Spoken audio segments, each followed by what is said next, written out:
Hi there! Welcome back to the land of Kakiak. We are in a Robinson curriculum homeschool family, and we are building a bridge curriculum to the RC method of an essay a day. And today I am talking about comprehension and grammar check-ins during reading.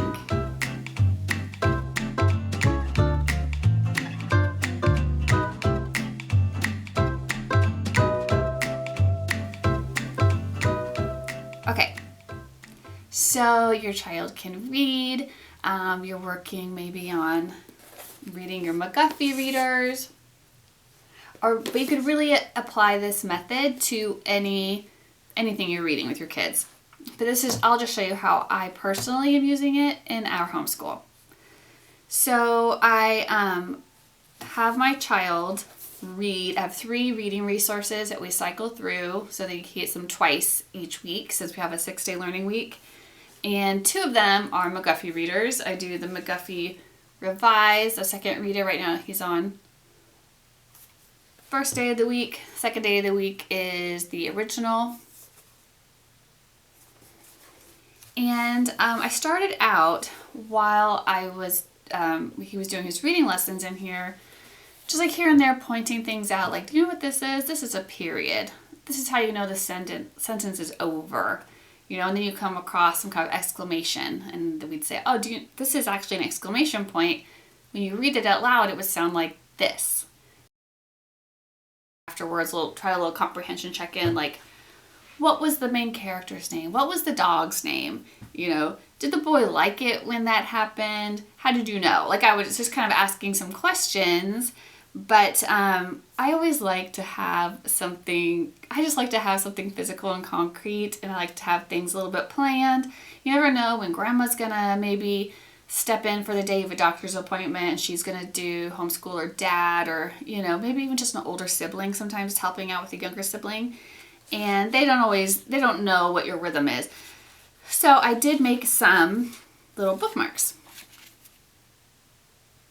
Here's one for comprehension, and I have one for grammar.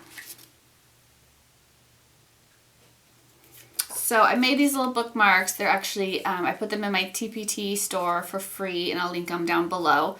And I just got them, printed them on cardstock, and now they're bookmarks. And it just kind of reminds me, so after we read a McGuffey lesson, I'll ask some questions, and you kind of, skim it and see what might apply to your reading. So I might say something like, do we know the setting?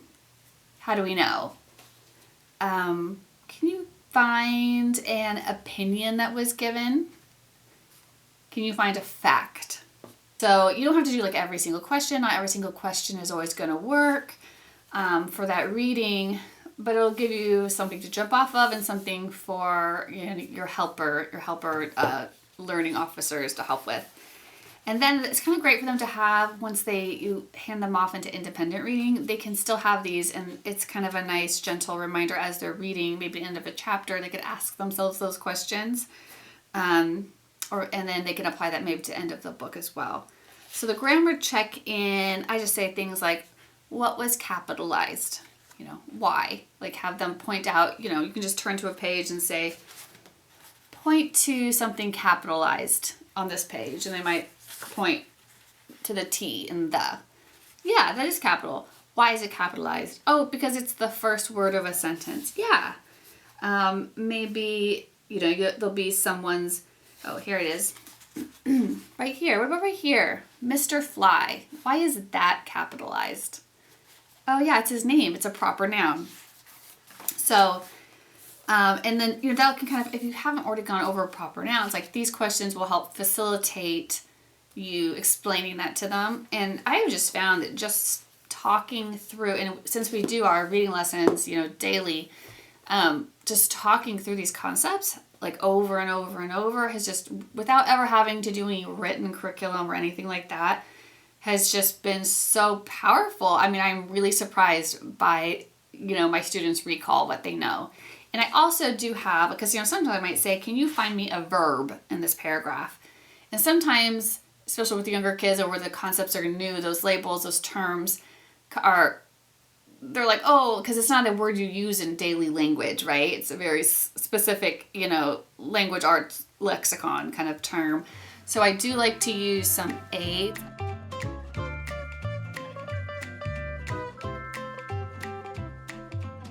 I do have like what a noun is listed, a verb, an adjective. As we progress, I have a bunch of those little aids. I can switch those out with more complex things, like maybe an infinitive, but we're not there yet. I don't know if I'll ever get that far. I don't know if I'll get that detailed with stuff, but I have it in case I want it. So it's a very inexpensive resource, and I just like how simple and how cute. I think they're cute. I like the colors. Anyways, so that's just a really gentle way and have a kind of an oral check-in at the end of a reading lesson, to one day maybe check comprehension, maybe the next day check grammar. If you want to, you can do them both, on the same day. It's not going to hurt to have both, but it's up to you. And yeah, just hand them off for their independent reading, and then that gets them their mind in that place. They're learning some terms, and I just feel like that really smooths the path once you start stepping up, into actual physical writing. You have these terms, you have something to connect the dots when you start reading about grammar rules, because they'll need to know those terms. So I wouldn't skip this part. I think it's vital that they have these gentle oral discussions and kind of build up an understanding of our language and what we call things. It's just a really good foundation, and I just can't recommend doing these little check-ins enough.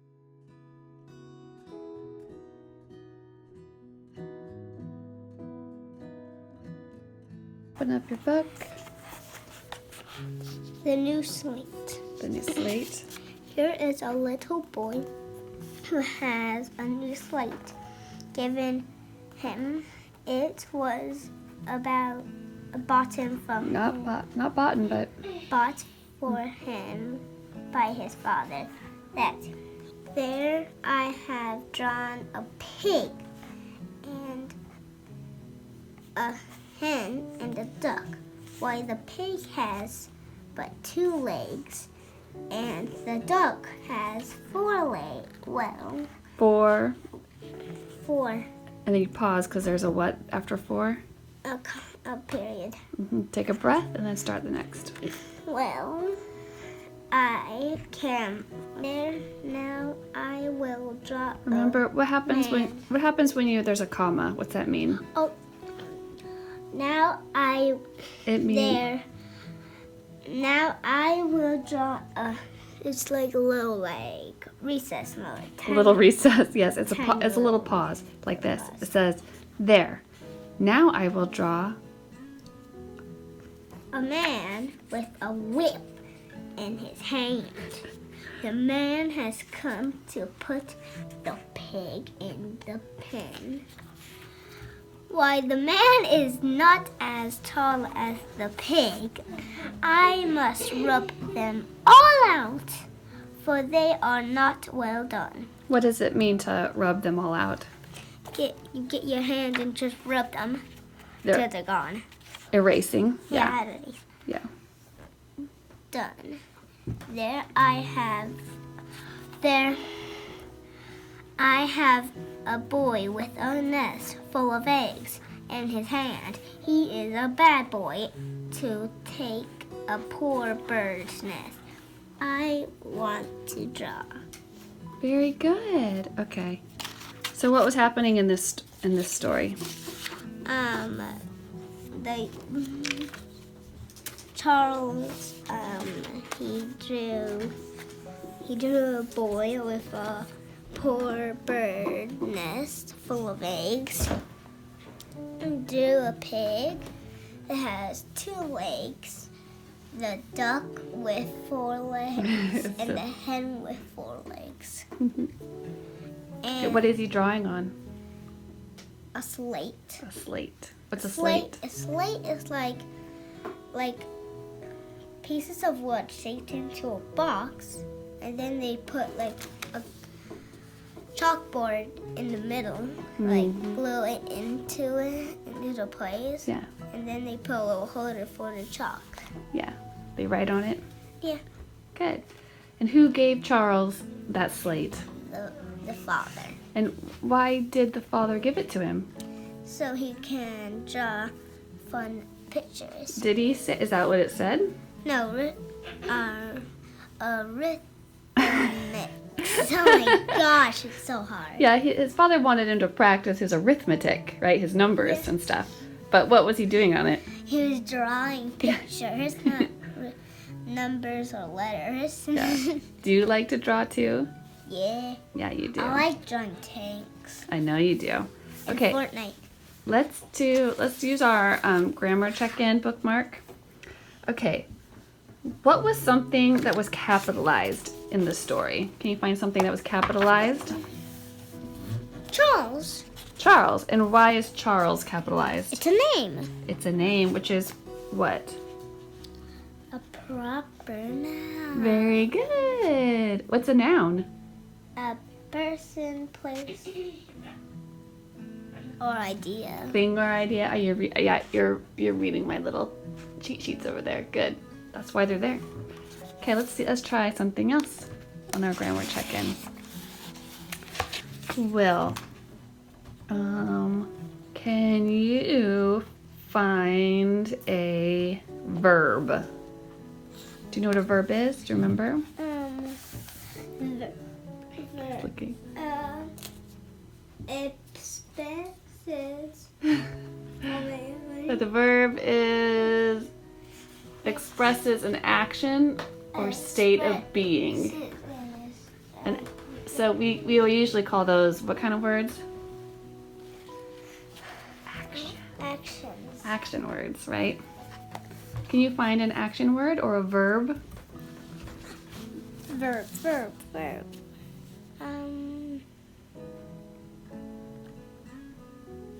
I don't know what those are.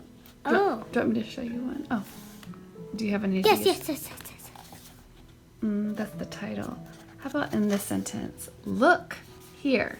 Look is a verb. It's an action, right? It's something you can do. Let's find some more looks. Some more verbs. I have. So to have, if you have something, that's also a verb. This is actually a state of being verb, right? What about I have drawn? Drawn. Is drawing an action? Yeah. Yeah. So there's a lot of verbs, right? Everything that's being done or that is represented in a word is what? A verb. A verb. Okay, very good. Okay, go ahead and mark it. I think we'll read that one again next time we come to it. There. Okay, good job, Will. Have any favorite grammar tips or comprehension tips, things that are maybe simple but effective? Leave them down below, because I would love to have just a buffet of information for us all to look through and sample, and let's just make this a community place of sharing and growing together.